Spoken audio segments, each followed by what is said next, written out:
Olá! Bom dia! Você está assistindo ao Repórter Visual, um programa acessível da TV Brasil. E as novidades sobre o nosso programa você também pode acompanhar pelo facebook.com/visual TV Brasil. O Repórter Visual começa agora, o primeiro programa jornalístico da TV brasileira feito em Libras. O câncer de mama é o que mais mata mulheres no Brasil. A doença representa quase 30% dos novos casos de câncer registrados neste ano e no ano passado. Por isso, no mês de mobilização contra o câncer de mama, um grupo de apoio em Brasília está investindo na alegria e na autoestima das mulheres para superar a doença. O Grupo Rosas do Cerrado oferece apoio a mais de 40 mulheres em tratamento contra o câncer de mama. Um dos objetivos é driblar as dificuldades da doença e manter o alto astral entre as pacientes. Uma das maneiras encontradas pelo Grupo Rosas do Cerrado para ajudar as mulheres a enfrentar o câncer de mama foi incentivar a participação delas em um desfile de moda. A ideia é fazer com que elas aprendam a lidar com o olhar das pessoas sobre a doença e com a própria aparência, que é modificada pelo tratamento. O evento foi no auditório do Museu da República. Elas desfilaram na passarela, distribuíram sorrisos e se emocionaram. Também passearam pela área externa do museu, onde posaram para fotos. Eu estava com cabisbaixa, não tinha autoestima, eu não me maquiava, não usava brinco. Participar do grupo, para mim, está sendo uma honra. O nosso grupo não tem nada a ver com doações de perucas, lenços, próteses. O nosso grupo é um grupo de alegria. É levar alegria, ânimo aonde é que elas estejam. Segundo esta psicóloga, a integração entre pacientes é fundamental para o sucesso do tratamento. A fala de um ajuda o outro. A pessoa que está iniciando o tratamento, com aquela, vamos supor, aquela pessoa que já está em tratamento, que ela passou pela situação, ela acaba trazendo uma validação, ela acaba trazendo um contexto de, poxa, não é tão difícil. A Michele foi diagnosticada com câncer de mama há 2 anos e está na fase final do tratamento. Ela vem conseguindo superar as dificuldades com o apoio de outras mulheres que passaram pela mesma situação. Se permita ir no fundo do poço. Se permita chorar, se permita questionar, mas não fique no fundo do poço. Bata os pés lá no fundo, pega impulso e sobe para fazer o tratamento.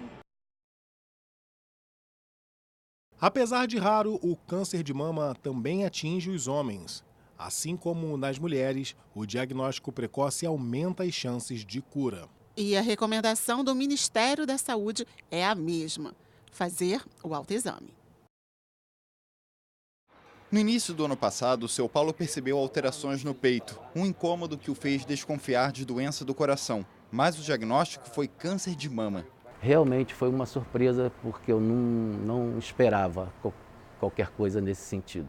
A luta contra o câncer não era novidade na família. O pai dele já teve um tumor. Paulo passou pela cirurgia da mastectomia total, com a perda da mama esquerda. Fez químio e radioterapia e está livre de tumor. A aparência voltou ao normal, eu voltei a fazer as minhas atividades de estudos, as minhas atividades de esporte e tudo normalizou. O câncer de mama é o tipo mais comum da doença em mulheres no mundo todo. O que pouca gente sabe é que ele também pode acometer os homens, apesar de os casos serem raros. Representam apenas 1% do total da doença. A estimativa do INCA é que, em média, 200 novos casos surjam entre homens a cada ano, enquanto que em mulheres são estimados quase 60 mil. Não existe um rastreamento, que é esse exame que se faz antes do paciente apresentar sintomas da doença, como existe para a mulher, que é a mamografia, e às vezes o ultrassom. Um nódulo menor é mais palpável.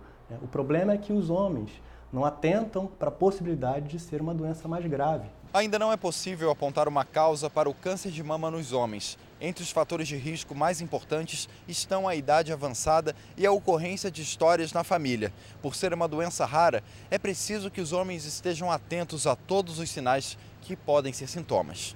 O câncer de mama em homens pode ser percebido em um caroço na mama, por meio de alterações no mamilo, secreção ou ainda gânglios que podem aparecer inchados nas axilas.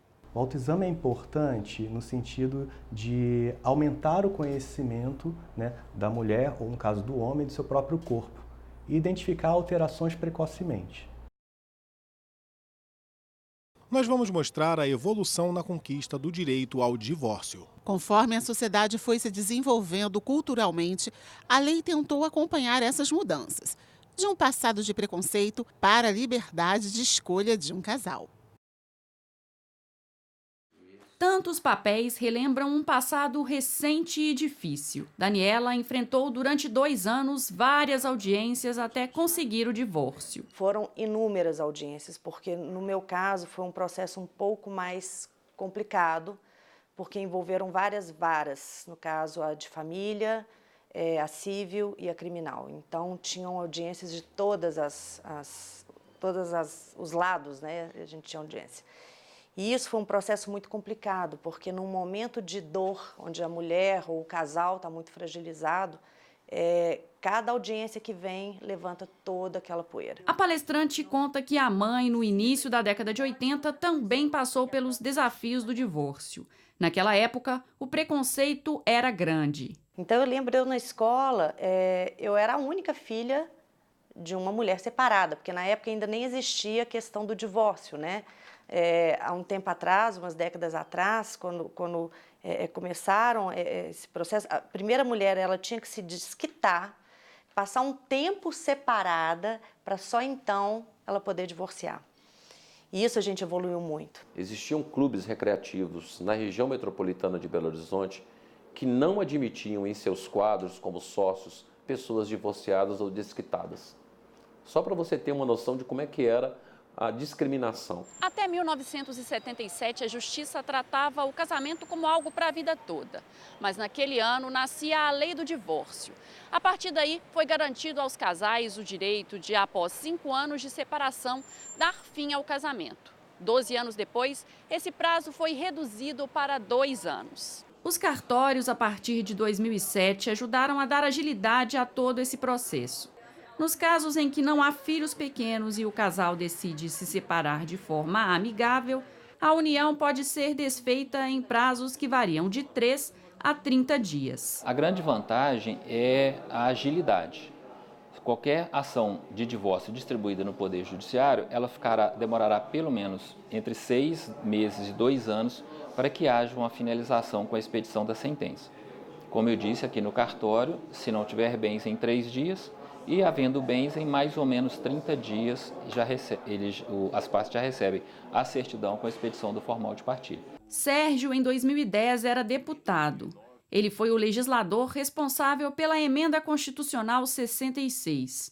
Graças a ela, os casais poderiam, a partir daquele ano, se divorciar sem a obrigatoriedade de apresentar um motivo para isso. A Emenda 66 teve como impacto, como você perguntou, a regularização de uma série de situações em que as pessoas eram separadas e o separado era impedido de se casar.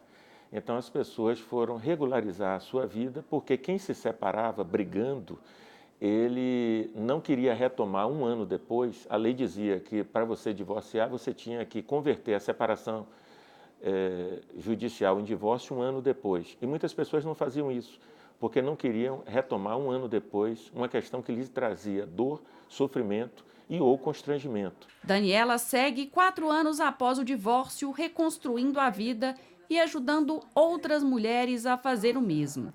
Desse desejo de recomeço, nasceu o projeto Eu Disse Não. A grande lição, eu acho, que é a gente aprender com as dificuldades, com os obstáculos, com os erros, para poder seguir em frente. Para o advogado, as leis sobre o divórcio evoluíram, mas ainda há muitos direitos para conquistar. Lamentavelmente, nós que militamos no direito das famílias, nós não temos todas as leis que nós precisamos regulamentando os fatos sociais. A partir do momento que um casal ele decide ou manter uma relação ou romper com essa relação afetiva, isso é uma decisão deles. O Estado tem que estar ali apenas para facilitar essa decisão e não para poder decidir pelo casal. A Semana Nacional da Ciência e Tecnologia já começou com atividades científicas e educacionais, palestras, exposições, jogos e exibição de filmes interativos, hein?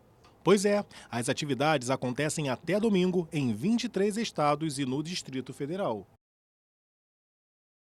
No simulador antigravidade, dá para sentir um pouco do que os pilotos sofrem com a sensação de perda de orientação espacial. E com os óculos de realidade virtual, dá para viajar bem longe sem sair da cadeira. Mostrar como a ciência faz parte do dia a dia do brasileiro é o objetivo da 16ª edição da Semana Nacional de Ciência e Tecnologia.